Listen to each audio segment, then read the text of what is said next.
Buenos días, a nombre de la Universidad Nacional Jorge Basadre de Groban, sean bienvenidos a la conferencia Sistema Hidrológico de la Zona Andina de la región de Tacna, evento organizado por el Vicerrectorado de Investigación. Antes de iniciar este evento, vamos a destacar la presencia del doctor Hugo Flores Aybar, Vicerrector de Investigación, así como al doctor Luis Antonio Espinosa Ramos, director del Instituto General de Investigación. Al doctor David Cooper, científico investigador senior, docente de recursos naturales de la Universidad Estatal de Colorado, experto en estudios de humedales ribereños, ecosistemas, restauración, análisis de flora y vegetación e interacciones de hidrología vegetal. También está presente el doctor Juan Franco León, docente investigador principal de los proyectos de investigación, disponibilidad hídrico y estado de conservación de los ecosistemas dependientes de agua en la cuenca alta del río Locumba, y ecología, distribución espacial, estado de conservación y balance hídrico de los bosques de Polilepis en los Andes semiáridos de la región de Tacna. También destacar la presencia del magíster Eduardo Ollague Pasuni, investigador de la Universidad Estatal de Colorado. Acto seguido, invitamos al doctor Hugo Flores Aybar, quien te da a cargo las palabras de bienvenida a este importante evento.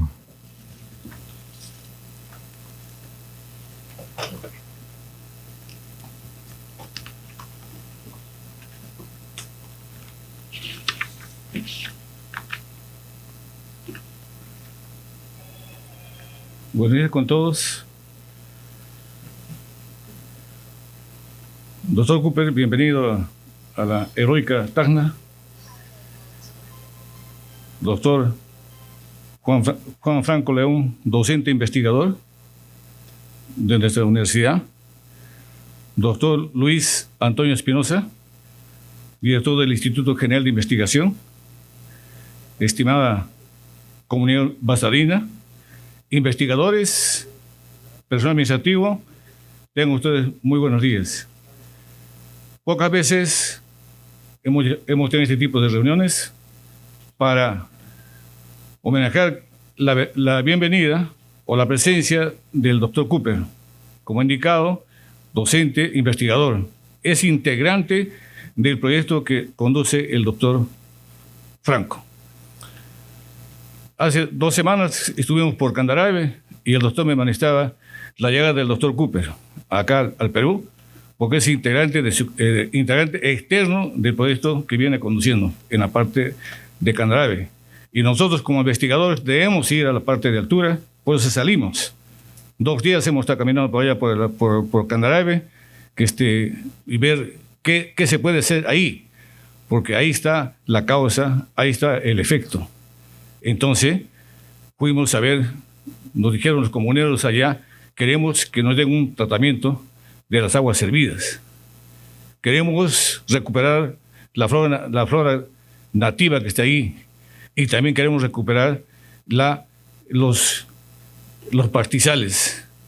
Realmente, ustedes van y da pena cómo está ahí, no hay bofedales, qué comen los animales, que come ahí el camélido, que come el cordero, que come los vacunos. No hay. Fuimos ahí, caminamos con el doctor y con todo el equipo. Fuimos 20 personas, 20 investigadores, fuimos a la parte de altura para ver ahí y resolver qué problemas pueden hacer y qué trabajos de investigación se puede hacer en esa zona. Entonces, todos los investigadores anotaron y vieron y caminaron. Nos hemos dividido el trabajo ahí arriba. Un grupo para allá, otro grupo para acá, otro grupo para allá, para ver de acuerdo a su especialidad. Porque acá hay investigadores que tienen su especialidad. Hay especialistas en recursos hídricos, otros en la parte de bofedales, y yo creo que estamos dando un buen camino en la parte de investigación.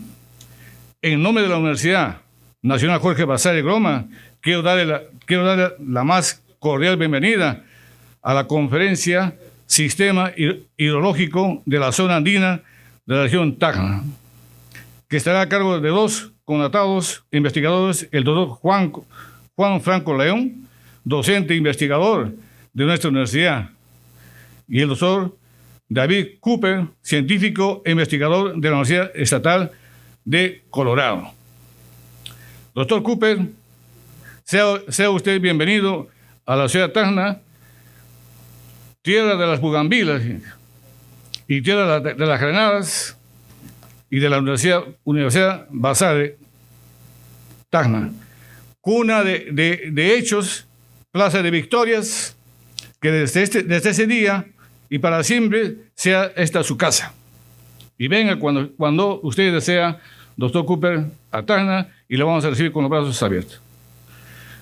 La conferencia que vamos a recibir representa un importante evento científico que viene haciendo acá en el Perú, y específicamente en Tacna, respecto al estado actual de las cuencas altas del río Locumba y la sobreexplotación de acuíferos en Guaitiri y también en Candarave. Desde la investigación de los proyectos que desarrollan nuestros investigadores, se busca revalidar la importancia de forestación y la reforestación en la captura del agua en las zonas andinas de la región de Tacna. Deseamos que esta conferencia que nos va a brindar el doctor Cooper nos anime a continuar trabajando, aportando desde la investigación el cambio social de nuestra región y del país, que así lo desea nuestra universidad. Y en ese sentido creo que todos estamos llamados a participar en esta etapa de la investigación. Y les invito, fin de mes o la primera quincena de mayo, sacaremos la convocatoria del 2022, primera fase. Entonces participen en ese concurso, donde va a haber oportunidad para todos, para que participen ahí en la parte de investigación de nuestra universidad, que en este momento solamente tenemos 22 docentes investigadores en RENACYT, o 27 docentes. ¿Cuántos hemos sido cuando nos hemos licenciado? 4 o 5. Ahora estamos por 27. Y cuando lleguemos al segundo licenciamiento, queremos llegar al doble, 50, que es lo que pide la SUNEDU. Así tendremos el segundo licenciamiento. En ese sentido, colegas, les invito a participar en esta convocatoria.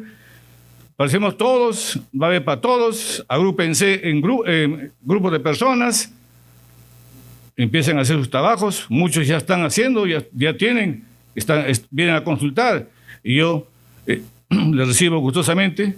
En estas líneas pueden participar, siempre respetando las líneas de investigación. Ahí tiene que ir la parte de investigación. Muchas gracias, colegas, y vamos a invitarlo al doctor.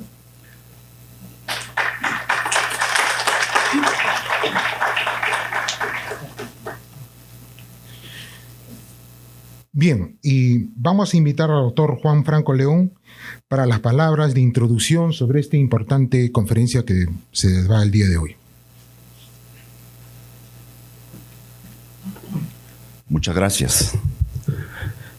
Señor vicerrector de nuestra Universidad Nacional Jorge Basadre Groma, señor director del Instituto General de Investigación, distinguidos visitantes científicos de la Universidad de Colorado, estimados colegas, estudiantes y público en general, les saluda el profesor Pablo Franco, responsable de 2 proyectos que ejecuta la universidad con fondos Canon y regalías mineras.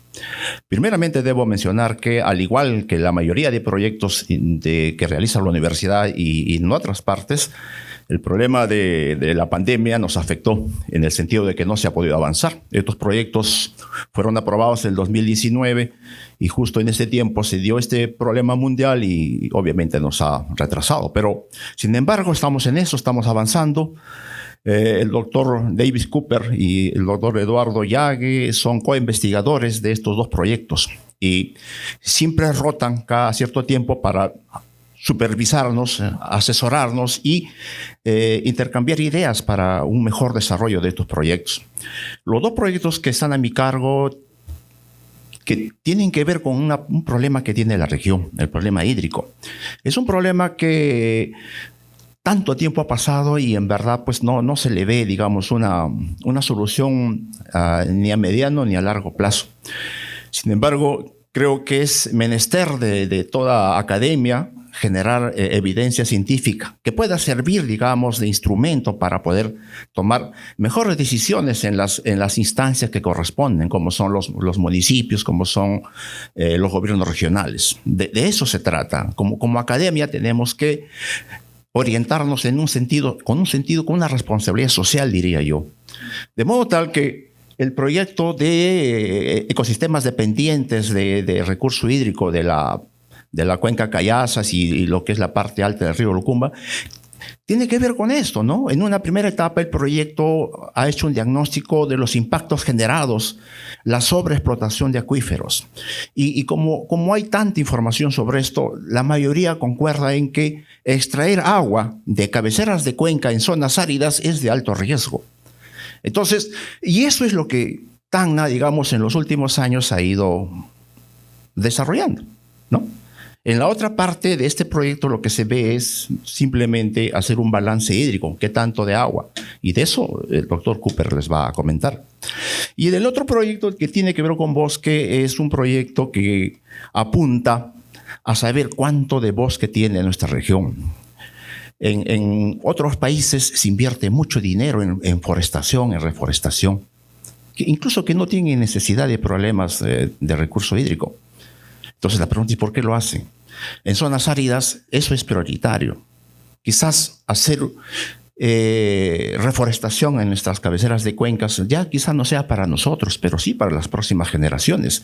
Tacna tiene, de acuerdo a nuestros resultados iniciales, alrededor de unas 30.000 hectáreas de bosque en toda la región.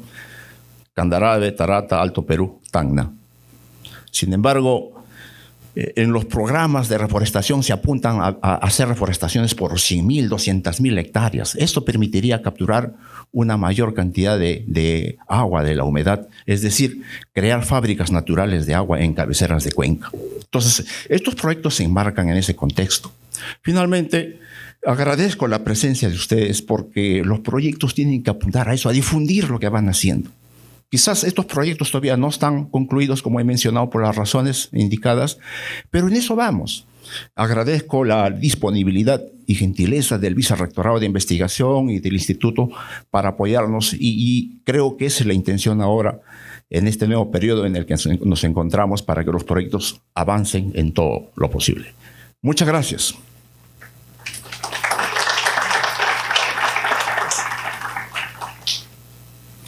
Bien, ahora sí vamos a, antes de dar inicio a la conferencia, comunicar al público presente que una vez concluida la exposición del doctor, pueden ustedes formular una rueda de preguntas, pero una vez culminada la conferencia. Ahora sí, iniciamos la conferencia de Sistema Hidrológico de la Zona Andina de la región Tacna y va a ser presentado por el doctor David Cooper, quien tendrá a cargo el desarrollo de esta importante conferencia. Adelante, doctor.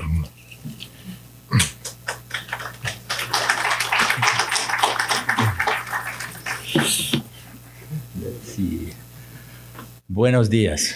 Mi español es muy mal y hablar solo en inglés. Eduardo will translate. Right? Okay.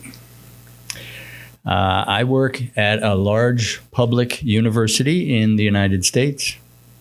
Oh, I forgot. Yes, thank you. Está bien? It's blurry. Can you focus? Colorado State University is a large public university established in 1870. Estados Unidos creada en 1870. En la actualidad tiene más de 35.000 estudiantes y 3.500 profesores. Es una universidad fuertemente enfocada en temas de manejo e investigación en recursos naturales. Es una de las 3 grandes universidades del sistema universitario del estado de Colorado. Está ubicada en el estado de Colorado, que está justo al centro de los Estados Unidos. La ciudad en la que se ubica es la ciudad de Fort Collins.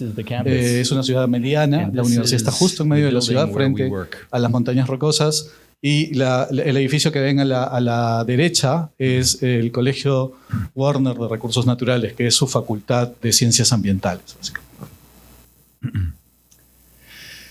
El trabajo del Dr. Cooper está enfocado en ecología vegetal e hidrología, fundamentalmente. Trabaja mucho en temas de conservación, manejo, interacción entre formaciones vegetales y factores hidrológicos, y prácticamente todo su trabajo está financiado por instituciones estatales como el Servicio Nacional de Parques Nacionales, el Servicio Forestal de los Estados Unidos y en algunos casos por corporaciones privadas también. El trabajo principal del Dr. Cooper finalmente como investigador es formar otros investigadores. Él ha dirigido al menos 51 estudiantes de doctorado en toda su historia como profesor en Colorado State, y él ha formado profesores o futuros científicos que están trabajando en universidades y en instituciones estatales tanto en Estados Unidos como en Canadá, países de Europa, China y Perú. We work in mountain regions all over the world, from Alaska to Tierra del Fuego. El trabajo del Dr. Cooper se desarrolla fundamentalmente en ecosistemas de montañas, y él ha trabajado en prácticamente todas las zonas montañosas de América, de Norte y Sudamérica, también en algunos países de Europa, en China y en China. Eso es algo con respecto a mí que voy a presentar una parte de la presentación. Yo soy biólogo y magíster en ciencias por la Universidad Nacional Agraria de La Molina. Ahí me falta una M. Antes de terminar la maestría, tuve más de 10 años de experiencia en consultoría ambiental en una empresa multinacional que se llama NIPSOLT. Trabajé durante 5 años en parques nacionales como Cordillera Azul, Manu, Yanachache, Millé, Pampa Hermosa y Los Amigos, que es una zona de conservación privada. Y trabajé aquí en la Universidad Nacional Jorge Basadre Groman durante cerca de 2 años y medio con el doctor Franco y luego directamente con el vicerrectorado de investigación. Como parte de mi trabajo, he trabajado en algunos lugares fuera del Perú también. Today we are going to talk about 2 issues related Hoy día vamos a hablar sobre temas relacionados con los recursos hídricos, especialmente en la región andina. Y como muchos de ustedes deben de saber, el principal sistema, la principal fuente de provisión de agua es la lluvia, que tiene una marcada estacionalidad en los Andes, y es la única, bueno, como les dije, es la única fuente de ingreso de recursos hídricos a los sistemas. In many parts of the Andes there are glaciers, but the glaciers are en muchas partes de los Andes existen glaciares, sin embargo estos están desapareciendo muy rápidamente. De hecho, la cordillera del Barroso es la primera cordillera totalmente glaciarizada del país, según la ANA, y este proceso de reducción ocurre a lo largo de todos los Andes centrales, de todo el territorio nacional, y probablemente en 50 años o menos todos los glaciares puedan haber desaparecido. Okay. Está bien. I have clumsy fingers.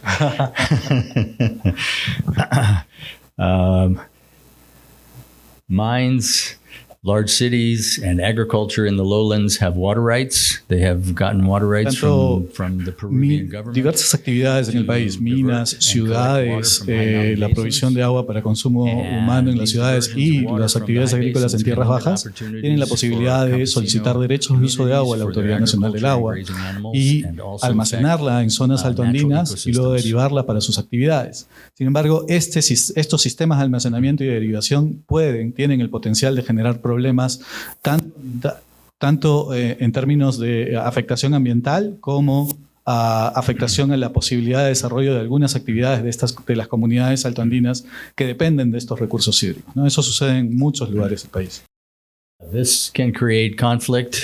Eso puede generar conflictos entre las comunidades altoandinas o las comunidades que son tradicionalmente usuarias de estos recursos y las actividades que nosotros desarrollamos o que el Estado peruano promueve, y básicamente a partir de el reconocimiento de estos conflictos es que nosotros comenzamos a desarrollar algunos de estos proyectos de investigación. Today we are going to describe 2 projects. Actualmente la universidad está desarrollando, con colaboración del Dr. Cooper, 2 proyectos de investigación relacionados con hidrología en los altos Andes de la región Tacna. El primero de ellos está relacionado con hidrología de la cuenca alta del río Cayazas. Y el segundo tiene que ver con el aporte en términos hidrológicos de los bosques de Polylepis, también ubicados en la zona andina de la región Tacna. To make it easier, Eduardo will present the next few slides in Spanish so that we can move a little more quickly.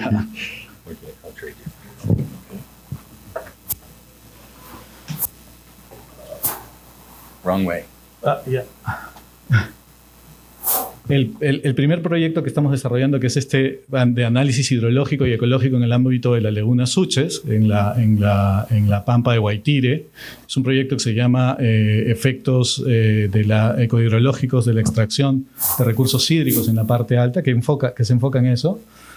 Lo desarrollamos ahí. Ustedes, bueno, la mayoría de ustedes deben conocer más o menos. Esta es la cuenca del río Locumba, en la parte alta, exceptuando probablemente esta zona de acá.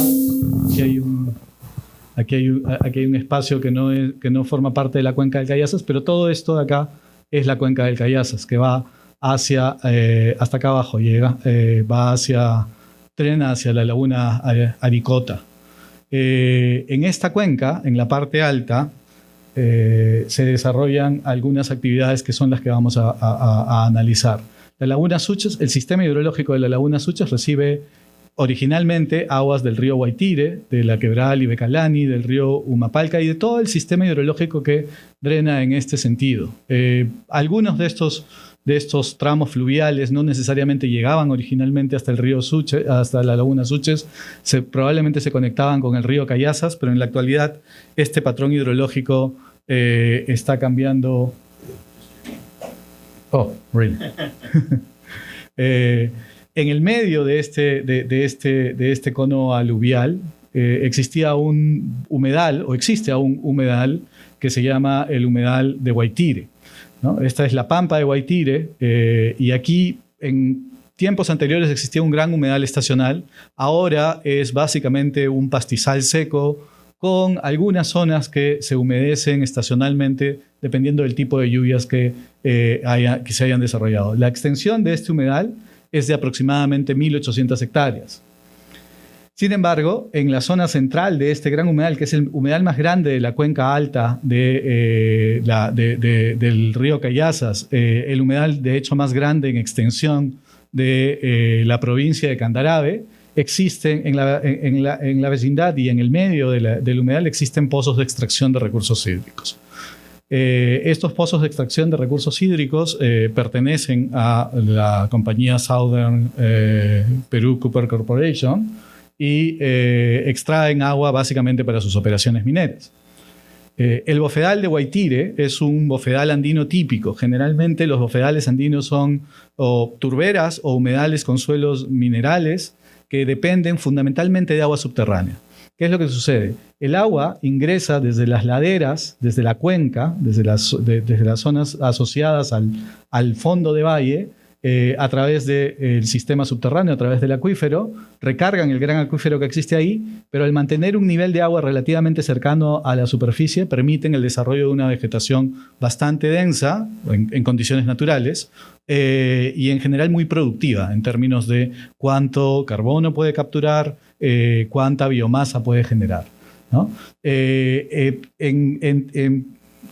En teoría, en Guaitire existe un gran acuífero superficial, ¿no? Un acuífero no confinado, de material relativamente grueso, gravas y arenas. Existe una capa de confinamiento que es una capa de arcilla generalmente, y una capa inferior o un acuífero inferior que es un acuífero confinado, un acuífero separado que tiene una tasa de recarga menor, permanece mucho más tiempo ahí y no necesariamente, su explotación no necesariamente debería afectar al acuífero superior. Sin embargo, cuando uno perfora pozos de explotación, pueden suceder varias cosas. En teoría, los pozos de explotación profundos solamente afectan al acuífero confinado, al acuífero que está debajo de la capa de confinamiento, que es una capa aislante, ¿no? Y no afectan al acuífero superior. Si nosotros instalamos un pozo de perforación, de extracción de agua en el acuífero superior, vamos a generar un cono de depresión en el acuífero superior. Pero si nosotros instalamos el pozo de perforación en el acuífero inferior, en el acuífero confinado, en teoría solamente vamos a afectar al acuífero confinado. Sin embargo, no existe información suficiente para saber si esta capa de confinamiento ¿es completa o es solamente parcial? Y si es solamente parcial, en cuanto el cono de presión alcance la zona en la cual los dos acuíferos están conectados, lo que va a generar es un nuevo cono de presión que afecta a los dos acuíferos, no solamente al inferior, sino al superior. Es como tener un vaso que tiene una pared que lo divide, pero una vez que esa pared es superada, vamos a extraer agua de todo el vaso, no solamente del acuífero inferior, ¿no? Las tuberías asociadas a la extracción de agua de Southern tienen capacidad para mover, en realidad pueden mover más de 2 metros cúbicos por segundo, pero asumamos que pueden mover 2 metros cúbicos por segundo. De hecho, Southern tiene una licencia por 1.950 litros por segundo, es decir, 1.95 metros cúbicos por segundo. En términos prácticos, 2 metros cúbicos por segundo. Esos 2 metros cúbicos por segundo significan 172.800 metros cúbicos por día, 63.072.000 metros cúbicos por año y 63.000 millones de litros por año. ¿Qué significan eso en términos prácticos para entenderlo más rápidamente?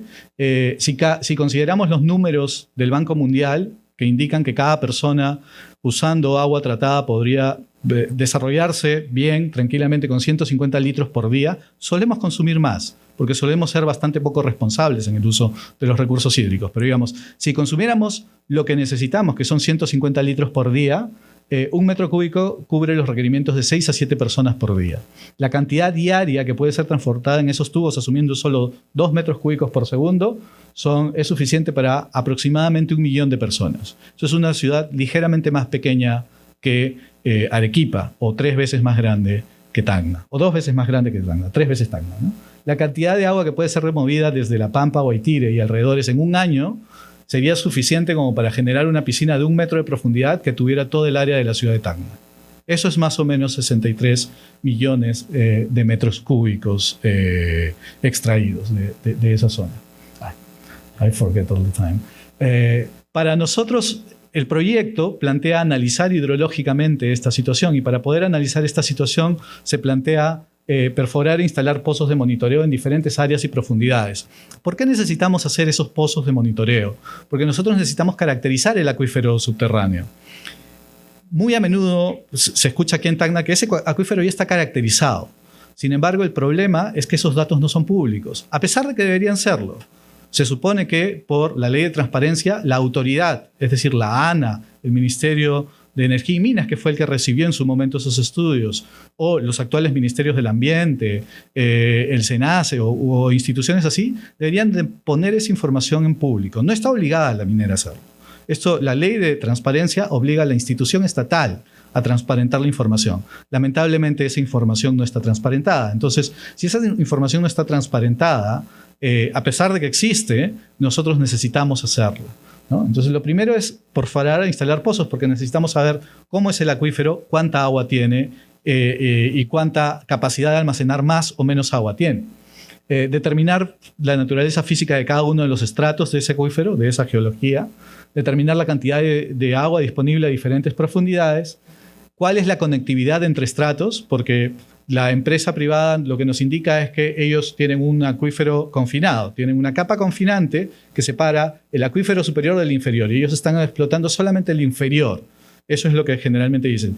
¿Es completa esa capa confinante? ¿Cubre todo el valle de Guaitire, todo el sistema del acuífero o no? Generalmente la geología no es regular. Así que hay espacios, hay fallas, hay espacios no cubiertos, hay geologías diferentes en diferentes zonas. Lo que necesitamos es evaluar cómo funciona esa geología, ¿no?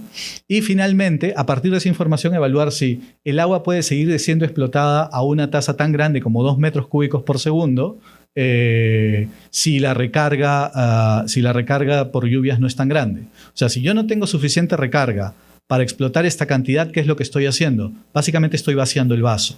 Si todos los años yo recibo 1 litro de agua y consumo 2 en una reserva gigante de 50 litros de agua, lo que estoy haciendo es cada año retirando 1 litro de esa agua, ¿no es cierto? Básicamente eso es lo que podría estar sucediendo en Guaitire, pero eso necesita tener números. Otra cosa que se escucha mucho en Tacna es, ok, eso ya lo sabemos.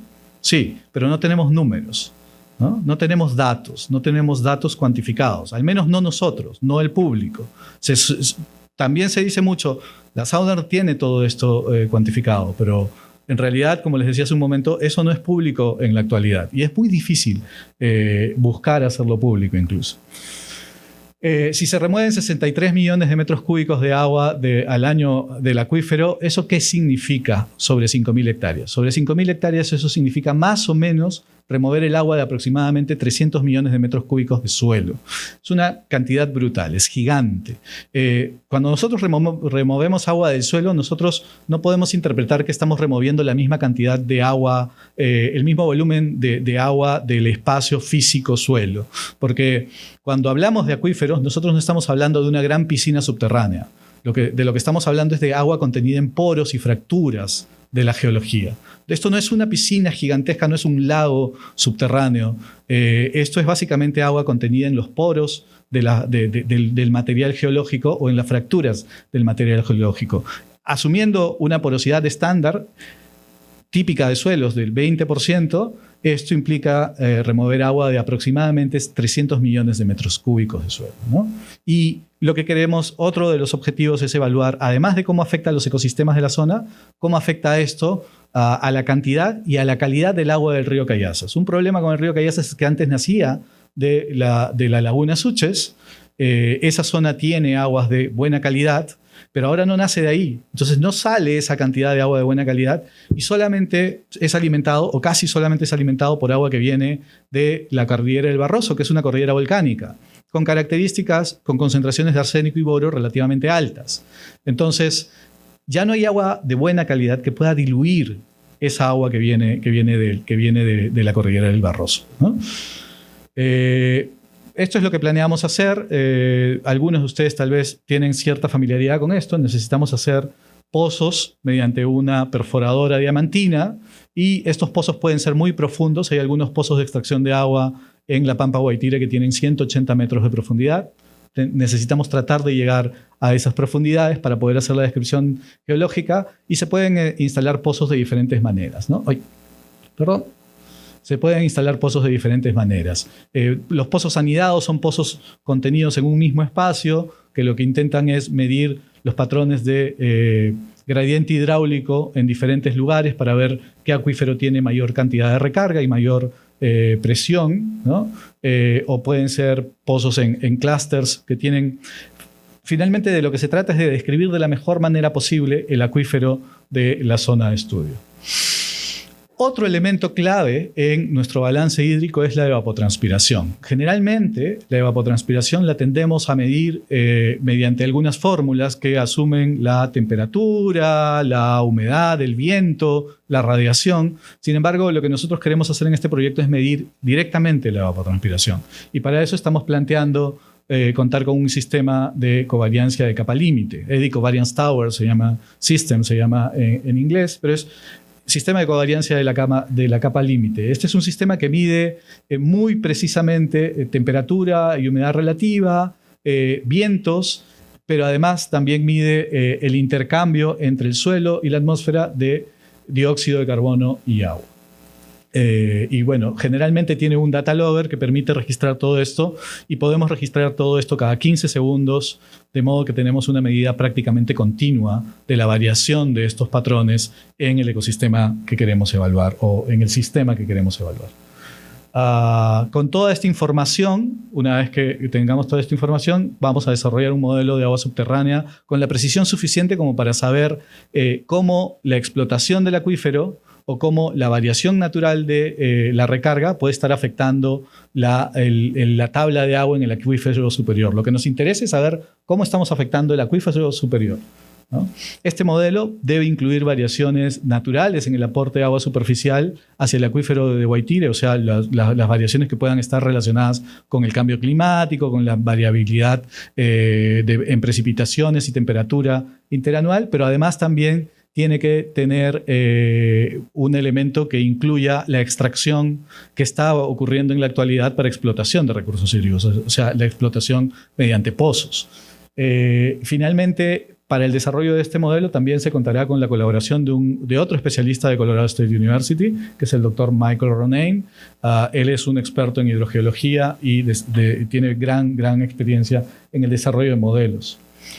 Lo que queremos hacer es algo como esto, ¿no? Poder describir claramente cuál es la geología de la zona y poder incluir en nuestro balance hídrico todos los elementos que pueden representar pérdidas y ganancias. La recarga, la extracción, la evapotranspiración, porque ese es el patrón de consumo natural del recurso hídrico. Hablando en términos de lo que nos interesa en cuanto a conservación y ecología de la zona, nosotros estamos evaluando este humedal. Este humedal, que en tiempos anteriores era un humedal mucho más vigoroso, en la actualidad es básicamente durante la época seca un pastizal corto, muy pequeño, muy seco, y durante la época húmeda se recibe un poco más de agua, reverdece un poco, pero no en gran cantidad. La productividad aquí es bajísima y, por tanto, la capacidad de sostener poblaciones importantes de ganado es muy baja. Si no tienes productividad, no tienes pastos para la comida del ganado. Eso es uno de los elementos que queremos medir en términos ecológicos, ¿no? Ya no hidrológicos. En realidad el elemento hidrológico es un elemento fundamental en la ecología del sistema. Y esta formación vegetal depende de la hidrología del sistema. En la actualidad, la vegetación es esta. Son pequeños parches de podáceas cortas. Esto es Calamagrostis ficunarium probablemente. Es una podácea muy cortita, muy chiquita y muy poco productiva. Y en tiempos anteriores este humedal sostenía una ganadería bastante significativa, ¿no? El suelo está dominado en la actualidad por ese tipo de formaciones. Las hipótesis se las va a plantear David.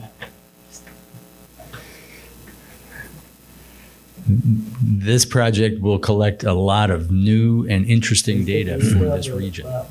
Probably nobody has collected data of this type, particularly on evapotranspiration, but also the groundwater modeling will be new and really interesting. Algunos profesores han desarrollado, pero no todos. Por ejemplo, el uso de la torre de covariancia de capa límite. Justo hace un momento hablaba con el doctor Pino, que él también está pensando usar una, pero eso es información súper nueva. En el Perú, en la actualidad existen dos, y las dos están en la selva. Ninguna está en los Andes ni en la costa. Así que esto es información súper nueva que va a permitir hacer un montón de análisis y va a permitir generar información mucho más precisa sobre cómo están funcionando estos sistemas en toda la región Tacna, en realidad. The four hypotheses are Me he olvidado decir antes. A partir de esa información generamos 4 hipótesis que son las que estamos testeando en el proyecto. La primera es lo que correspondería a nuestra hipótesis nula. En realidad nada ha pasado. Esta condición es una condición natural que viene ocurriendo en estos ecosistemas desde el siglo XX de manera más o menos natural. The second hypothesis is that climate change. La segunda hipótesis es que la causa de todo esto es el cambio climático y el cambio climático es el que ha determinado una mayor pérdida de agua, una reducción en el nivel de la tabla de agua del acuífero superficial y el cambio en la cobertura vegetal. La tercera hipótesis es que la causa es el sobrepastoreo. El sobrepastoreo del ganado alpacar y el ganado ovino es el que ha causado la pérdida de cobertura vegetal, ha dañado la cobertura vegetal natural y ha determinado este nuevo estado del ecosistema. And the last hypothesis is that la cuarta hipótesis es que es la extracción de agua del subsuelo lo que ha generado esta nueva situación y ha convertido este lugar de un humedal estacional a un pastizal seco. And very briefly, I'll go over each of these hypotheses. We will collect many data sets to analyze Viendo un poco each de los of métodos con respecto a la hipótesis 1, lo que se va a hacer es analizar el contenido de carbono en los cojines que quedan, que tienen alguna materia orgánica aún, analizar la composición específica en el pasado mediante análisis macrofósiles, básicamente buscar las muestras del suelo y ver qué restos vegetales quedan ahí, reconocibles. Hacer análisis del banco de semillas para ver qué semillas quedan viables en el suelo de la vegetación del pasado. Muchas semillas pueden entrar en diapausa y durar muchísimo tiempo sin germinar. Y finalmente, a partir de toda esa información, reconstruir la vegetación del pasado. The second hypothesis that the climate has changed, we will do an analysis of other wetlands in the... Move to the second hypothesis. Oh, sorry. Too many things. We will do an analysis of natural wetlands. Para la segunda hipótesis, que es aquella que responsabiliza el cambio climático de estos cambios, lo que estamos intentando hacer es evaluar otros humedales en la región para ver si en ellos también se puede identificar un patrón de cambio similar al que se observa en Waitíre, ¿no? Para eso estamos evaluando humedales cerca, humedales lejos en la zona regional y ver si algunos de ellos también se están secando naturalmente o eso solo ocurre en Waitíre. The third hypothesis about grazing, we will analyze. Para evaluar la tercera hipótesis, lo que hacemos es evaluar también otros bofedales, pero haciendo una selección especial en aquellos que tienen una alta tasa de pastoreo, para ver si es que es el factor sobrepastoreo lo que puede estar generando estos cambios. And the last hypothesis is the most complicated. Y la cuarta hipótesis, que es aquella que está relacionada con la extracción de agua, es de hecho la más difícil, la más compleja de evaluar, pero para eso vamos a utilizar la información que se van a generar en los estudios hidrológicos de los que les estábamos hablando antes, tratar de desarrollar modelos y también tratar de que existan modelos que relacionen la hidrología con la cobertura vegetal.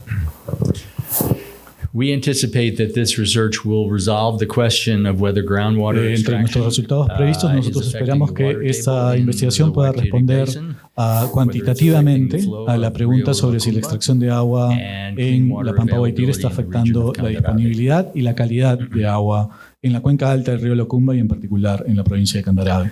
It'll provide guidance on what the natural environment. También la investigación proveerá información sobre cómo se encuentran los ecosistemas naturales en el área de Waitíre, cómo deberían verse en condición natural y también cómo podrían verse afectados en el futuro. Finalmente busca cuantificar la cantidad de agua que ingresa y que sale de la cuenca cada año y cuánta es sacada de la cuenca mediante sistemas de trasvase. So that's the end of the first presentation. Do we want to have questions or keep going? Keep going. Okay. Okay. The second. Okay, there is back. Oh, going the wrong way. One back. One more. Okay. Got it. Okay. Muy complicado. The second study is the analysis. El segundo proyecto está relacionado con el análisis de la funcionalidad hidrológica de los bosques de Polylepis en la región de Tacna. No solamente su extensión, su caracterización biológica, sino su funcionalidad hidrológica. For those of you who know these trees are all Polylepis. They have a very distinctive el bosque de Polylepis en la región Tacna cubre más de 27.000 hectáreas, ya lo dijo el doctor Franco, los estudios más actuales indican que podría cubrir más de 30.000 hectáreas. El bosque de Polylepis, la planta de Polylepis es una planta muy característica, ahora la va a describir el doctor Cooper. They occurred in elevation between 3,500 and 4,500. El bosque ocurre entre los 3.000 y los 4.500 metros de altura, entre 3.500 y 4.500, y se encuentra entre los bosques ubicados a mayor altitud en el mundo. Hay muchos investigadores que dicen que son los bosques que están a mayor altitud en el mundo, pero hace poco sometimos un artículo con el doctor Franco y unos investigadores en Asia nos indicaron que hay algunos bosques que se distribuyen a mayor altitud en el Tíbet. En la zona, en la región Tacna, los bosques de Polylepis están compuestos por 3 especies, según la bibliografía, aunque hay cierta controversia sobre eso. Polylepis rubulosa, tarapacana y Subdus albida son las que dominan el bosque. Y en la actualidad se conoce poquísimo acerca de cómo estos bosques consumen consumen el agua o recargan los acuíferos. En realidad no se tiene absoluta certeza sobre eso y sobre su funcionalidad hidrológica. The overriding question for this research Una de las preguntas más importantes de este proyecto es, buscamos evaluar si es que estos bosques de Polylepis efectivamente proveen más agua a los ríos, porque ese es de hecho un concepto que se tiene en muchos lugares del mundo, pero generalmente los ecosistemas áridos funcionan un poco distinto y nosotros queremos evaluar precisamente eso, ¿no? Saber, ¿proveen agua a los ríos? Sí o no. ¿Cuánto? Ese es el mapa que muestra la distribución aproximada de los bosques de Polylepis en las cabeceras de las cuencas de la parte este de la vertiente oriental y de la vertiente occidental en la parte andina de Tacna. Este proyecto tiene 4 grandes objetivos. El primero es determinar dónde ocurren y dónde no ocurren los bosques de Polylepis y cuáles son los factores que limitan su ocurrencia en la región andina. El objetivo es determinar cuál es la estructura forestal del bosque, que es básicamente evaluar patrones de tamaño y edad. Y hay un tema en el cual nos queremos enfocar especialmente, que es si existen patrones reproductivos, si los bosques están reproduciéndose en la actualidad o no. Un tema mucho más interesante, pero mucho más complicado de evaluar, es determinar cuánta agua están consumiendo los bosques de Polylepis por transpiración anualmente. Y nosotros vamos a usar toda esta información que vamos a evaluar en los bosques de Polylepis para determinar cuánta agua está entrando por precipitación y cuánta está infiltrando y finalmente sirviendo para la recarga de las quebradas y cuánta está siendo consumida por transpiración también. Ahora vamos a tratar de ir un poquito más rápido con la metodología. El primer objetivo, que es dónde ocurren los bosques de Polylepis, este es un tema más o menos conocido acá. Solamente queremos agregar un par de cosas adicionales a lo que se ha venido haciendo. Es utilizar el análisis de sensores remoto con verificación de campo para hacer un análisis de estructura en áreas determinadas del bosque. O sea, queremos saber, como han visto en el mapa, dónde ocurre, polígonos de dónde ocurre, pero también queremos saber dónde ocurre con mayor o menor densidad, para saber si hay algunos factores climáticos o de suelo o de morfología que influencian en la presencia del bosque. Recolectar datos para determinar por qué este bosque no es continuo entre los 3.500 y 4.500 metros sobre el nivel del mar. De hecho, hace poco, el año pasado, se publicó un artículo también del equipo del doctor Franco que identifica que hay una serie de factores geomorfológicos que limitan la extensión del bosque. Entonces, en realidad es posible hacer grandes espacios de reforestación o el bosque naturalmente tiene factores limitantes que determinan que puede desarrollarse en determinadas características de ecosistema, ¿no?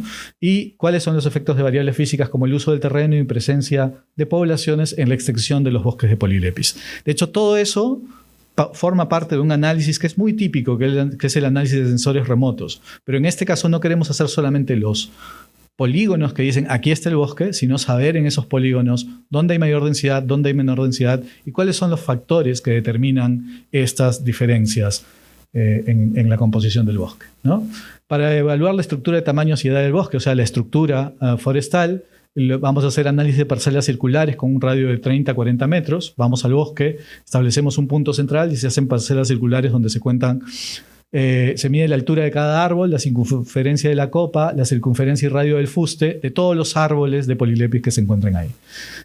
Vamos a calcular la densidad en árboles por hectárea, la densidad por cada clase de edad o tamaño para saber si se están reproduciendo o no, identificar si ocurren procesos reproductivos y de reclutamiento y calcular la edad de todo el stand, cuán viejo es ese parche de bosque mediante el conteo y medición de los anillos de crecimiento anual. Este es un ejemplo clásico de una población natural forestal con muchas plantas jóvenes. Generalmente la población está muy dominada por plantas chiquitas porque no todas se reclutan, no todas sobreviven en las poblaciones naturales. Es un poco cruel, pero es lo que pasa. No todos los individuos son reclutados. Los que llegan a grandes y viejos son muy poquitos comparados con los que nacen. Pero cuando tenemos un bosque que ya no está creciendo más, los factores de frecuencia cambian. ¿Esto qué quiere decir? Que hay muy poca reproducción. Entonces la dominancia está en árboles de tamaño medio. Esto no significa que hayan más árboles. Esto significa que estos son solamente frecuencias. Si ven, la frecuencia aquí es mucho más grande, hay muchos más juveniles. La suma total de individuos de este bosque y es completamente distinta. Una de las cosas que se está haciendo en este proyecto es colectar muestras cilíndricas de troncos, son núcleos de troncos para medir los anillos de crecimiento. La técnica es súper interesante, se usa un muestrador de núcleos que se coloca en el tronco y perfora un pedazo muy pequeño de tronco, luego eso se sella con un antibiótico para que la planta no sufra ninguna enfermedad y se saca esa muestra, esto de acá es la muestra que está siendo extraída, ¿no? Y luego se cuantifican los anillos. Lo que se hace en este caso es cuantificar el tamaño, el espesor de estos anillos, porque el tamaño de los anillos y la presencia de algunas imperfecciones nos dan información. Un anillo relativamente grande generalmente está relacionado con un año donde hay mucha disponibilidad de recursos hídricos y la planta puede funcionar, su fisiología puede funcionar al máximo y por lo tanto gana mucha biomasa. Un anillo chiquito generalmente está relacionado con un año en el que hay mucho estrés hídrico y por lo tanto la planta crece muy poco.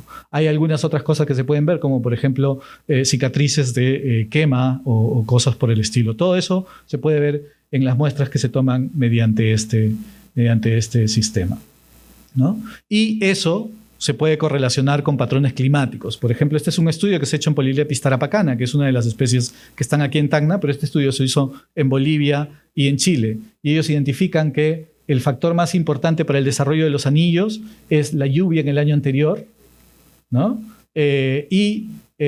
La fuente de la lluvia en el año actual. Esto se analiza mediante el ancho de los anillos y esto mediante un análisis isotópico de la composición del agua. Este es un trabajo que se ha hecho aquí en Tacna. De hecho, esto es parte de un trabajo de un laboratorio de dendrocronología de la Universidad Continental y han trabajado con Polylepis tarapacana aquí en Tacna. Y lo que han identificado es que desde 1600 y algo, por aquí, hasta nuestros tiempos, en realidad no habría una diferencia muy marcada en los patrones de crecimiento de los anillos, ¿no? Pero eso es algo que se tiene que evaluar en diferentes lugares. Esto lo trabajaron cerca de Alto Perú. Son muestras que colectaron los amigos de la Universidad Continental muy cerca de Alto Perú, ¿no? Otro tema que estamos implementando en el proyecto de bosques de Polylepis es evaluar la transpiración. Normalmente, como les decía hace un momento, evaluamos la transpiración con métodos indirectos, la evapotranspiración. En el caso del bosque, nosotros queremos medir la transpiración directamente. Y para eso vamos a usar este equipo que se llama medidores de flujo de savia. Lo que hace este equipo básicamente es, si se fijan, tiene unas agujas, 3 generalmente, que van clavadas en el tronco a la altura del floema. Perdón, del xilema, de los vasos del xilema. Lo que hace este equipo es, el del centro emite calor, el tronco tiene un ratio de transmisividad del calor conocido, que medimos, ¿no? Y luego el calor va a llegar a estos sensores en diferentes tiempos. Están a la misma distancia, pero va a llegar a diferentes tiempos. ¿Por qué? Porque en el xilema la savia fluye hacia arriba y el flujo de la savia va a acelerar el flujo de calor hacia arriba. Entonces, por la diferencia de tiempo que le toma al calor llegar al sensor de arriba y al sensor de abajo, nosotros calculamos la velocidad de la savia. Y con ese cálculo de velocidad, calculando el diámetro de toda la zona de flujo, nosotros tenemos velocidad por área, tenemos caudal, es básicamente el caudal, la tasa de transpiración de las plantas causada, porque la velocidad del flujo de savia cambia dependiendo de cuánta apertura estomática haya en las plantas. Y eso se debe básicamente a transpiración. A partir de esto, lo que generamos es el dato de transpiración. Y en el suelo vamos a usar microlisímetros y sensores de humedad para medir la evaporación directa del suelo. Entonces, en este caso también vamos a tener medidas directas de evapotranspiración. Este es un caso típico de lo que calculamos, las tasas de transpiración en litros por hora a partir de los datos del Subflow Meter, del medidor de flujo de savia.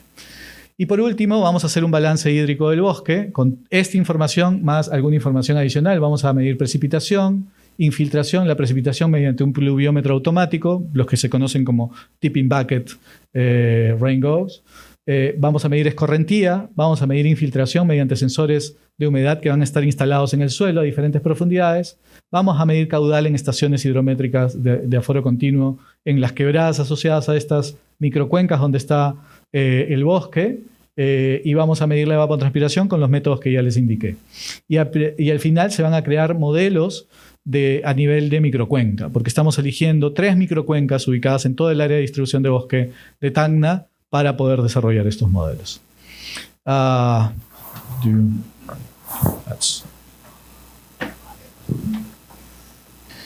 We only have a couple of more slides. We're almost finished. This research will be used for thesis projects for many students at this Entre los university, resultados que se which esperan is de este a really proyecto, important opportunity queremos que for haya muchos education. tesistas que participen de los And the proyectos, project will purchase equipment for porque labs eso that can genera be un used beneficio for para la many universidad y research además projects se van a in the adquirir future. muchos equipos que van a poder ser utilizados por los laboratorios de la universidad por muchos más años y van a poder sustentar algunos otros proyectos de investigación. And all of the Todos los componentes de este proyecto van a ser publicados en revistas internacionales de alto impacto. Esperamos que revistas que están listadas en el cuartil 1 y 2 de Scopus, y la idea es que los estudiantes que hagan las tesis y los profesores de la universidad sean los primeros autores de esas publicaciones. You should know that all Scopus level 1 and 2 journals are Las revistas que están en esos niveles usualmente se publican en inglés, así que un tema que vamos a necesitar es mucha gente que pueda escribir en inglés. This research will provide significant advances. Los resultados de estos proyectos van a generar un avance importante en la ciencia que se desarrolla en la universidad y en el país referida a este tipo de ecosistema. Y van a contribuir con un gran número de publicaciones al prestigio de la universidad, y esperamos que a partir de estos resultados también podamos seguir desarrollando trabajos colaborativos referidos a estos temas y a otros que puedan estar relacionados. The two projects will address important but very different issues about water. Estos dos proyectos se enfocan en problemas hídricos relacionados pero distintos en la parte altoandina de la región Tacna, y ambos proveen métodos, herramientas, conocimiento, instrumentos que pueden ser utilizados para evaluar preguntas críticas acerca de este tema y pueden seguir siendo utilizados en el futuro para resolver otros problemas de la región Tacna. And the data, the instruments and the tools, los datos y los instrumentos y los datos que estos instrumentos generan van a proveer datos para futuros análisis y pueden proveer datos críticos para prácticas de conservación, manejo, restauración y otras actividades relacionadas con la conservación de ecosistemas en la región. It's important to realize that climate is changing. Es importante que entendamos que el cambio climático está ocurriendo efectivamente y su principal efecto, el más fácil de medir, el más directo, es que está incrementando la temperatura. Esto puede incrementar el estrés hídrico de diversos ecosistemas, tanto naturales como agrícolas, y esto a su vez está reduciendo la disponibilidad de recursos hídricos en todo el sistema y a nivel de toda la región y en realidad a nivel de todo el mundo. Global climate change models do not do a very good job. Los modelos de cambio climático no son muy eficientes para predecir cambios en precipitación, pero sí predicen muy bien los cambios en temperatura. Pero aún así, cuando en realidad no tengamos mucha habilidad para predecir los cambios en precipitación, si nosotros asumimos que vamos a tener la misma precipitación, que no hay cambio en ella, y tenemos mayor temperatura, la mayor evapotranspiración genera mucho mayor estrés hídrico, y la evapotranspiración está relacionada también con la temperatura, y eso genera un cambio sustancial en los ecosistemas y en la disponibilidad de recursos hídricos. Y es súper importante comenzar a planear ahora para un futuro mucho más seco, porque eso sin duda va a generar cambios importantes alrededor de todo el mundo. Eso es todo. Gracias.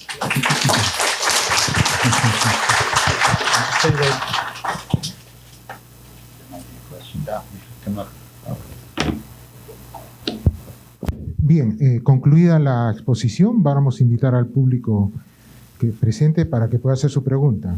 Levantan la mano y la señorita, por favor, señorita, le entregaré el micrófono para que proceda a hacer inicie las preguntas.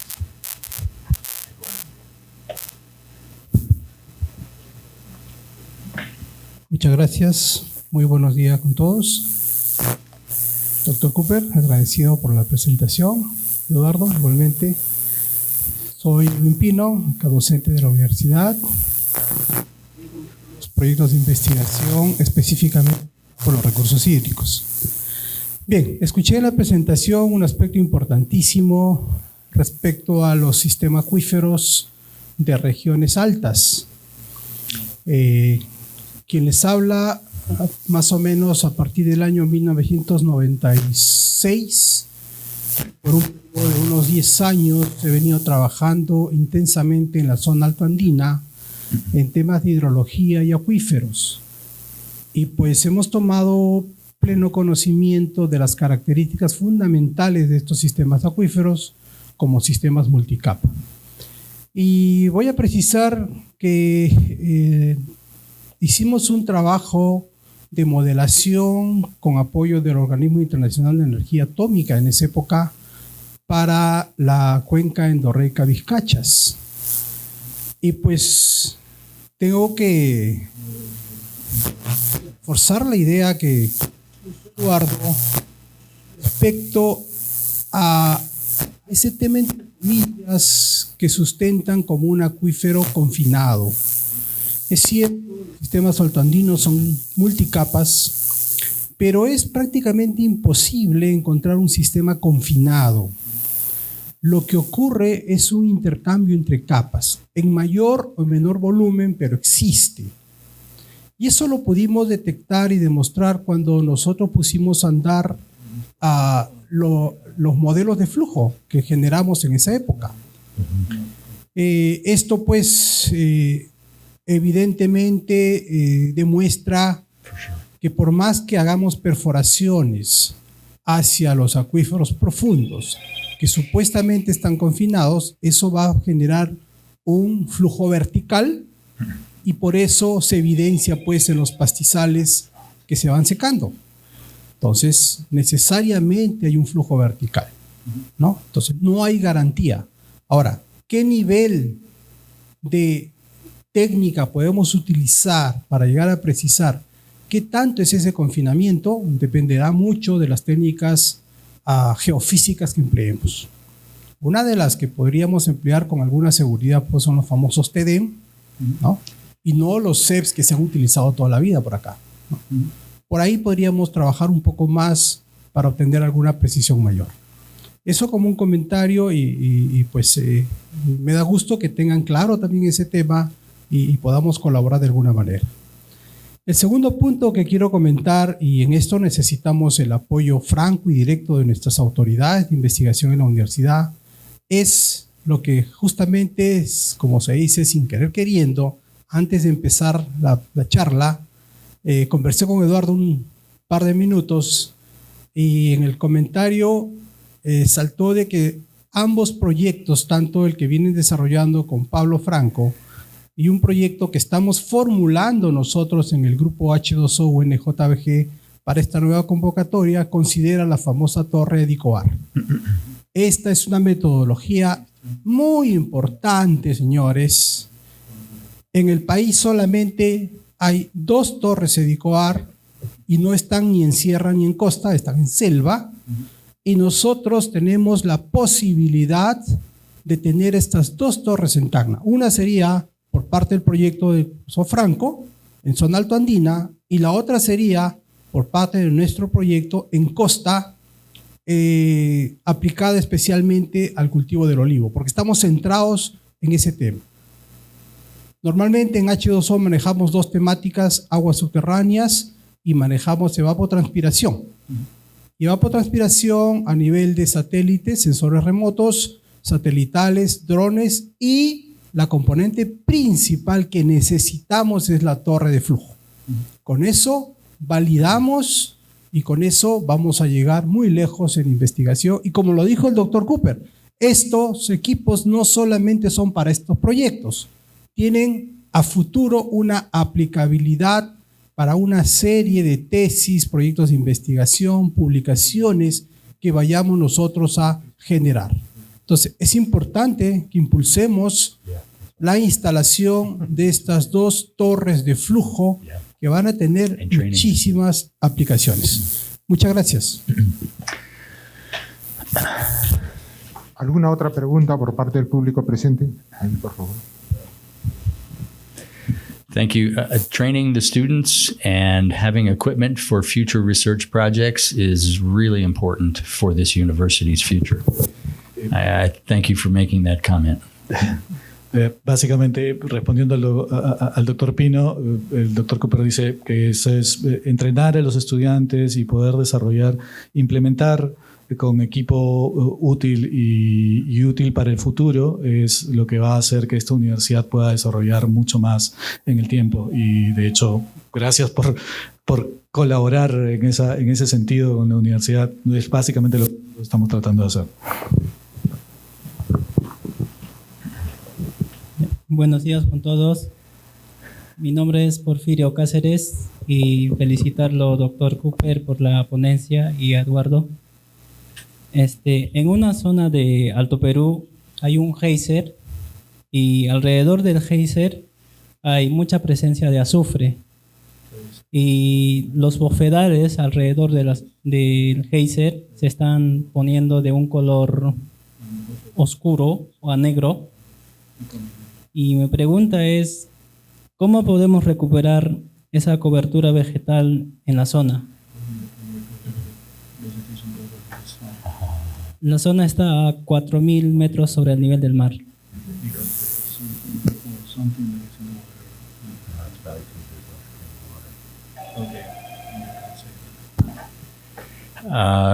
Do you live in Alto Peru? No. Okay, because we will go to Alto Peru tomorrow. I would like to see this site. It's hard to tell. It could be getting dark because of manganese accumulating at the surface, or it could be that the plants are dying back and it's just the color of the peat. It's hard to tell without seeing this what the problem is. It could be that clean water has been extracted and only the more metal-rich water is now there and it's killing the plants. Es difícil de saber en realidad, sería bueno verlo. Las probabilidades de que esté pasando lo que está pasando pueden estar relacionadas con acumulación de manganeso, y lo que está haciendo es matar a las plantas, y lo que están viendo ahora, que se ve oscuro, marrón o negro, es básicamente la turba expuesta. Ya no hay plantas, ya no el verdor de las plantas vivas. O lo otro que puede estar pasando es que las actividades de extracción de agua, que ocurren mucho en la zona de Alto Perú también, estén removiendo el agua de buena calidad, y básicamente lo único que queda es el agua que sale del geyser para alimentar estos bofedales, que es agua con alto contenido de metales. Pero eso se tiene que evaluar. ¿Cómo recuperarlo? Ya eso constituye un siguiente paso que no se puede definir claramente sin saber qué es exactamente lo que está matando a las plantas, ¿no? Pero las probabilidades son esas, o que se esté removiendo el agua de buena calidad y por lo tanto solo quede agua con alto contenido de metales alimentando esos bofedales, o que en el agua haya un alto contenido de manganeso. Pero un tema importante a evaluar es por qué, estando ahí el geyser probablemente desde siempre, antes se desarrolló el bofedal y ahora se está muriendo el bofedal. Esa de hecho es una pregunta interesante que, ya, esto es simplemente lo que yo estoy aportando, que nosotros deberíamos de preguntarnos con estudios básicos primero, ¿no? Antes de plantear la restauración, primero saber qué pasa y qué cambió repentinamente para que eso que antes se desarrolló ahí haya dejado de desarrollarse. Si asumimos que el geyser estuvo siempre ahí, ¿no? Probablemente estuvo. Los procesos geológicos son mucho más lentos que los biológicos, así que el geyser estuvo antes que el bofedal, seguramente.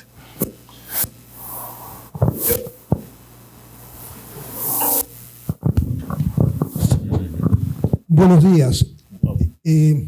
Soy el ingeniero José Rodríguez Copare de la Escuela de Minas. Bueno, yo felicito la perseverancia del colega Franco, por ejemplo, con el asunto de las polilepis. Y bueno, de hecho tenemos que agradecer la visita del doctor Cooper con esa propuesta de investigación en alguna medida, porque nos han planteado los resultados previsibles, los resultados que se obtendrían en el tiempo. Bueno, pero lo que me extraña un poco es de que no hay un esfuerzo por establecer sinergia con las instituciones públicas y privadas para poder obtener, por ejemplo, la información. Nosotros como universidad tenemos un convenio firmado con Sauder Perú y en él se plantea realizar trabajos de investigación, ¿no? Por el problema de Guaitire, ¿por qué no utilizar ese convenio para conseguir los datos que tienen, digamos, la gente de Sauder? Porque obviamente al perforar sus pozos profundos han hecho el mapeo geológico, el logueo, ¿no? Y han determinado las profundidades de las capas, etc. Por otro lado, también ellos tienen sus sistemas, sus redes de estaciones meteorológicas y tienen data histórica en el tiempo que nos pueden, digamos, indicar cuáles son los efectos del cambio climático. Bueno, y definitivamente la deglaciación, o sea, la reducción de los glaciares, de hecho, tiene que estar afectando a la cuenca del Cayazas, ¿no? Y por otro lado también está, como más o menos ha indicado mi colega que me antecedió en el uso de la palabra, ¿no? Hay información del proyecto especial Tacna, ¿no?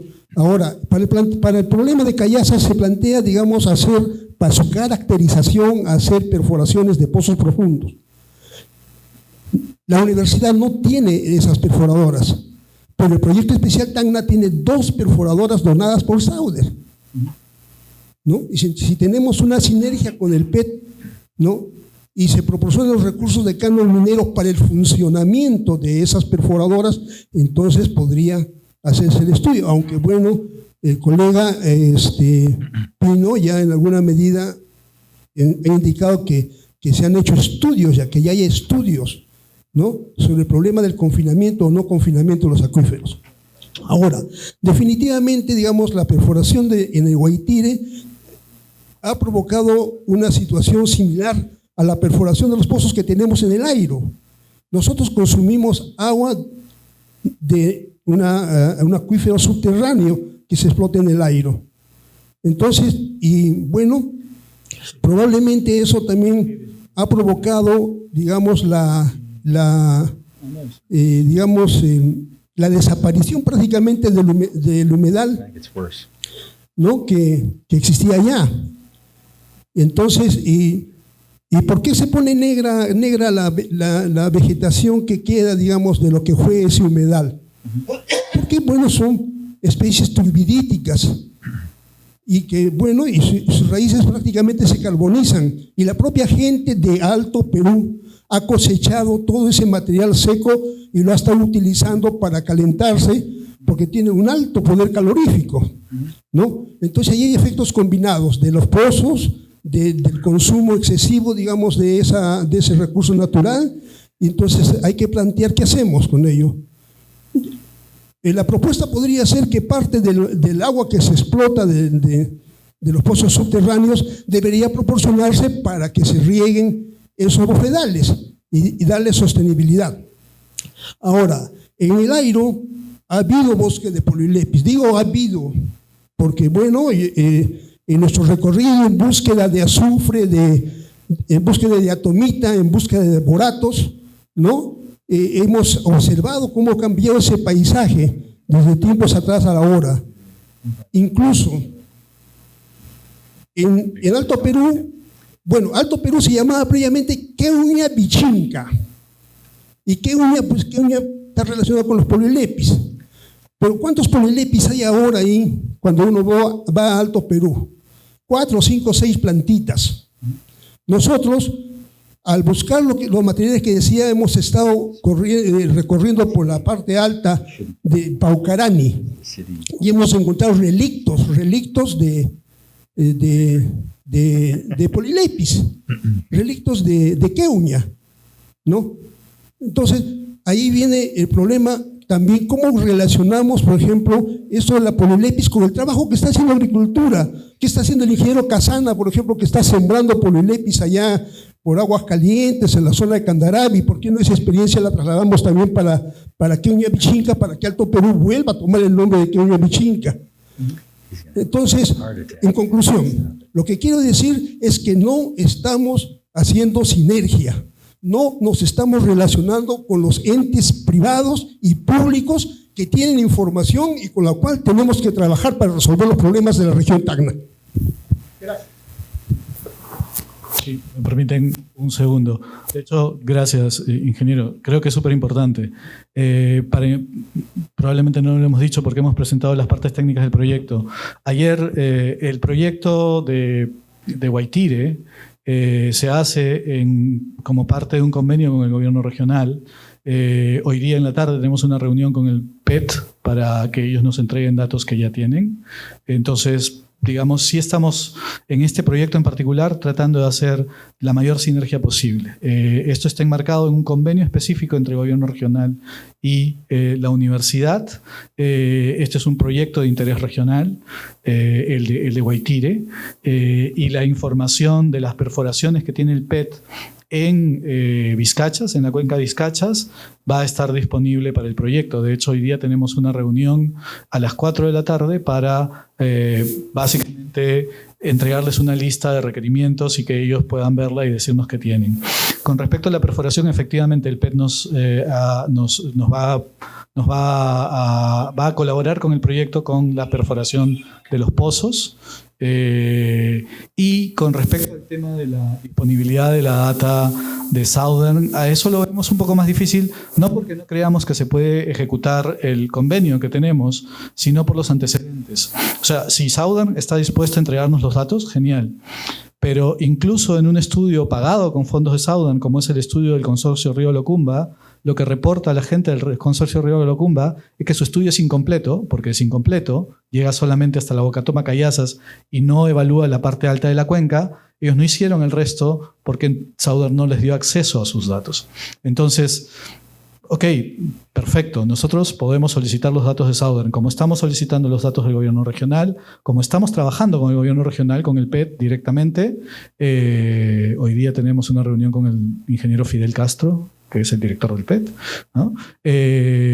Pero el tema con Southern, no tenemos ningún problema con reunirnos con ellos, nos parece excelente, pero veremos si es que eso da algún resultado concreto. Como les digo, los antecedentes parecen indicar que no, pero si eso da resultados concretos, por nosotros genial.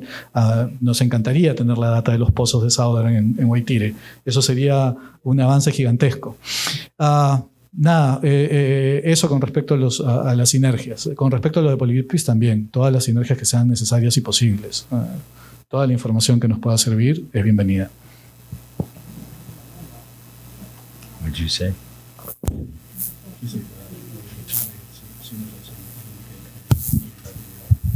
Sí, como responsable del proyecto, tiene mucha razón el ingeniero José cuando dice que debemos buscar alianzas. Y eso es cierto, los proyectos buscan eso. Sin embargo, algunas empresas privadas como la que se ha mencionado, pues, métricas en cuanto a su acceso a información. Hemos tenido la oportunidad de querer acercarnos, pero ellos, digamos, son muy celosos de lo que generan como información, ¿no? Es más, alguna vez en mi trabajo de campo fui detenido por la seguridad de ellos y me quitaron mi cámara. Pero eso creo que pasa como una anécdota nada más. Lo que quiero que se entienda es que los proyectos de la universidad buscan alianzas. Uno de los primeros proyectos, como mencionó Eduardo, es bajo un convenio con el gobierno regional. Ambos estamos de la mano. Pues así, bien, como todos los otros proyectos, creo que pueden recurrir, por ejemplo, a Lana, si es que es de interés. Se busca eso en realidad. Los proyectos no pueden ser aislados, tienen que estar bajo una sinergia permanente. Eso era como un comentario nada más.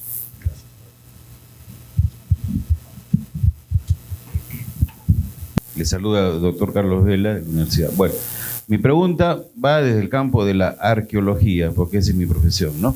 Bueno, todo el escenario que ustedes han mostrado anteriormente ha sido poblado, ¿no? Toda la cuenca de Suches, hay investigaciones arqueológicas que demuestran así desde periodos del arcaico hasta los incas, hasta la época colonial. Sin embargo, ya no existe, ¿no? A lo largo de todas las cuencas, ¿no?, existen poblaciones humanas que estuvieron asentadas ahí.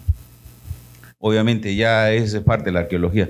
Pero ¿dónde va mi pregunta? Pasaron una imagen donde ven aspectos de geología, ¿no?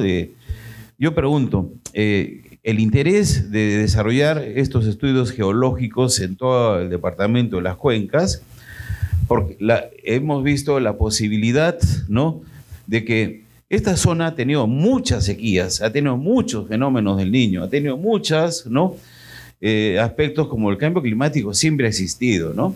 Entonces, la capacidad de retención de nutrientes que las cuencas han podido tener para poder resolver problemas de estos, ¿no? Problemas de la agricultura y otros más. Entonces, va mi enfoque en ese sentido.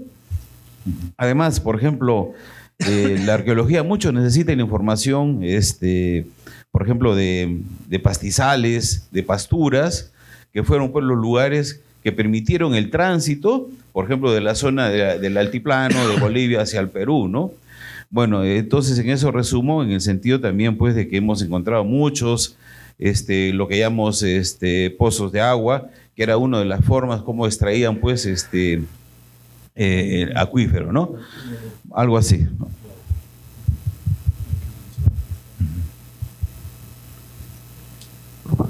Sí, de hecho es interesante lo que usted nos dice, porque nosotros coincidimos. Buena parte de lo que va a hacer nuestro trabajo es evaluar los patrones de clima hacia el pasado y probablemente se puedan encontrar relaciones con los que ustedes en el análisis arqueológico pueden desarrollar. Hay un montón de factores en los que estas ciencias, en particular la arqueología, con la geología y las ciencias ambientales en los últimos tiempos coinciden, ¿no?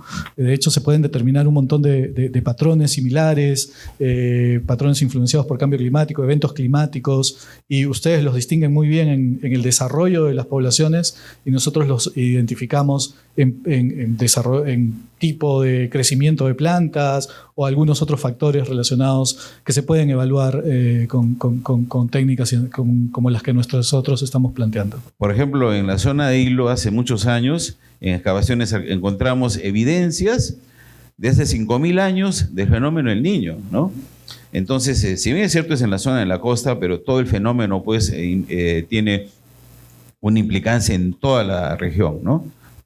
Sí, no, de hecho seguro vamos a encontrar algunas cosas de las cuales vamos a poder conversar. Gracias.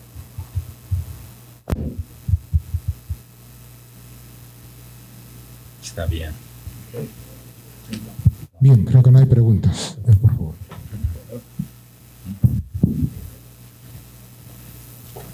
Gracias.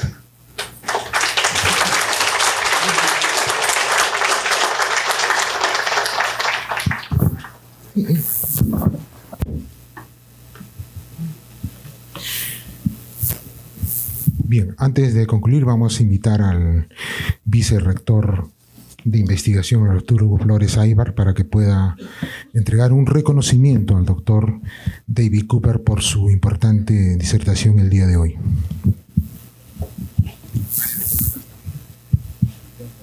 Sí, por favor, doctor Cooper, suba, por favor. Aquí, doctor, acá, para que sea.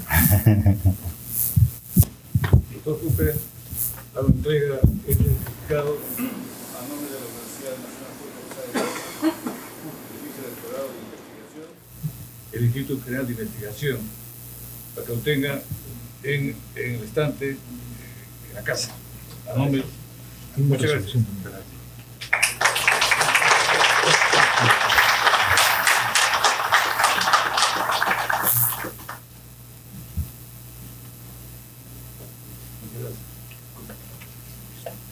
A las 4 entonces, de la tarde.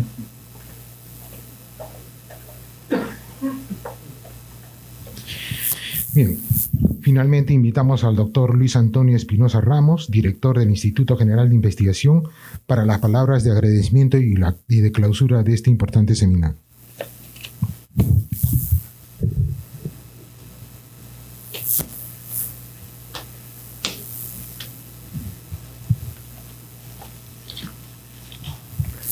Doctor David Cooper, investigador de la Universidad de Colorado. Señor Hugo Flores Aybar, vicerrector de investigación de nuestra universidad.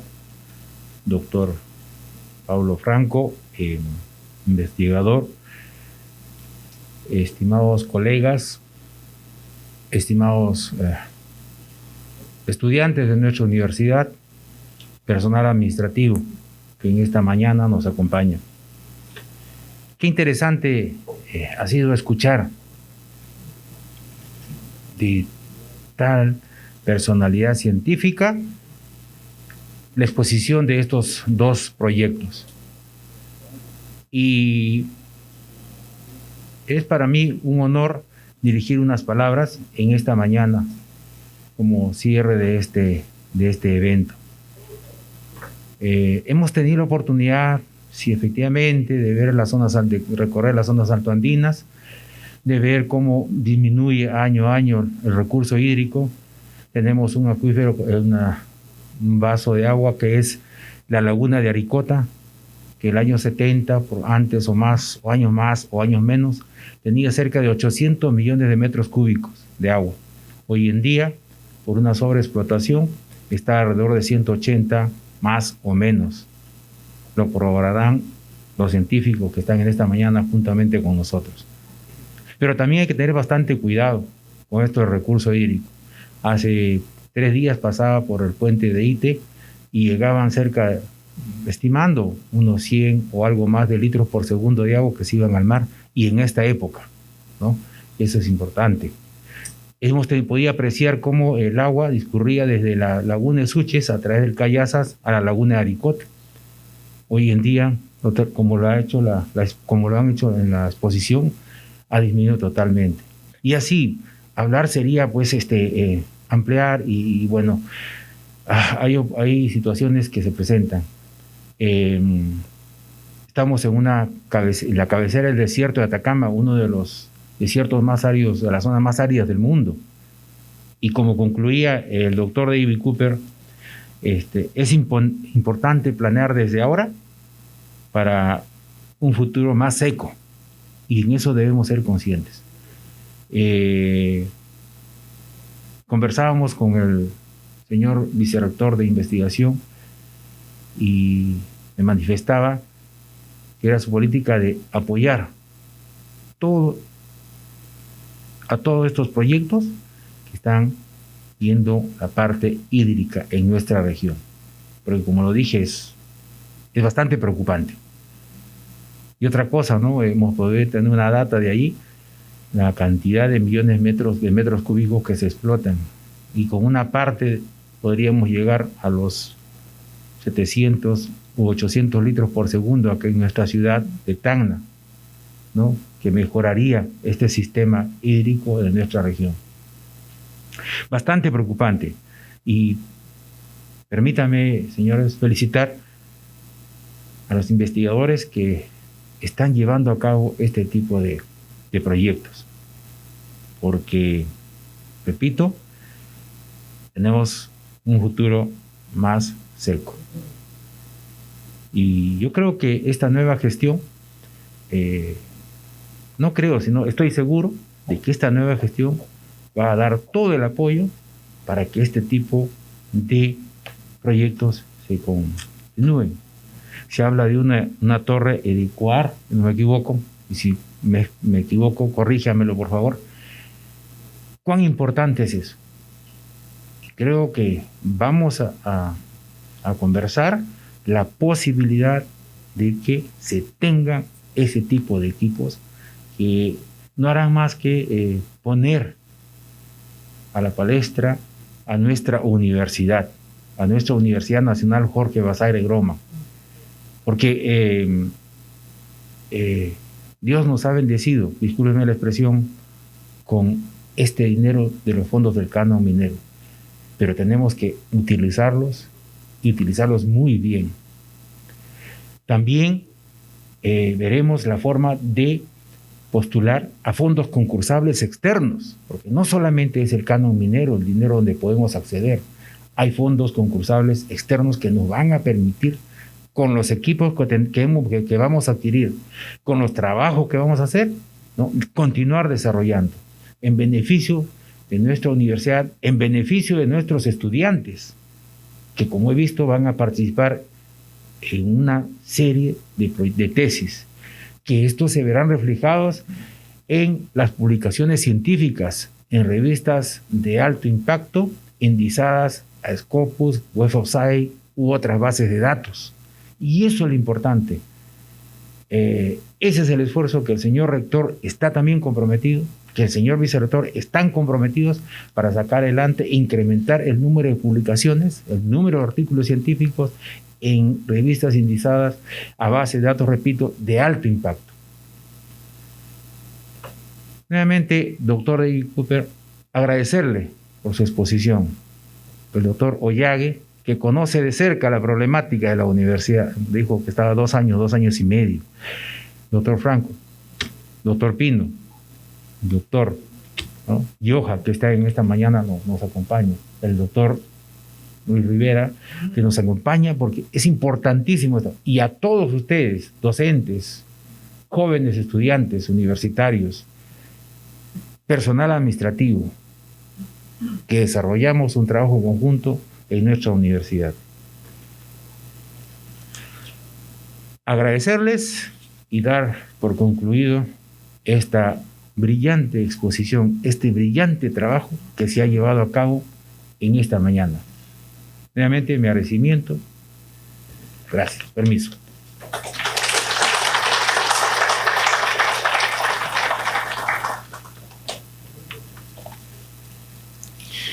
Bien, de esta manera culminamos con la conferencia Sistema Hidrológico de la Zona Andina de la Región Tacna, evento organizado por la Universidad Nacional Jorge Basadre Gorman a través del Vicerrectorado de Investigación. Buenas tardes y hasta otra oportunidad.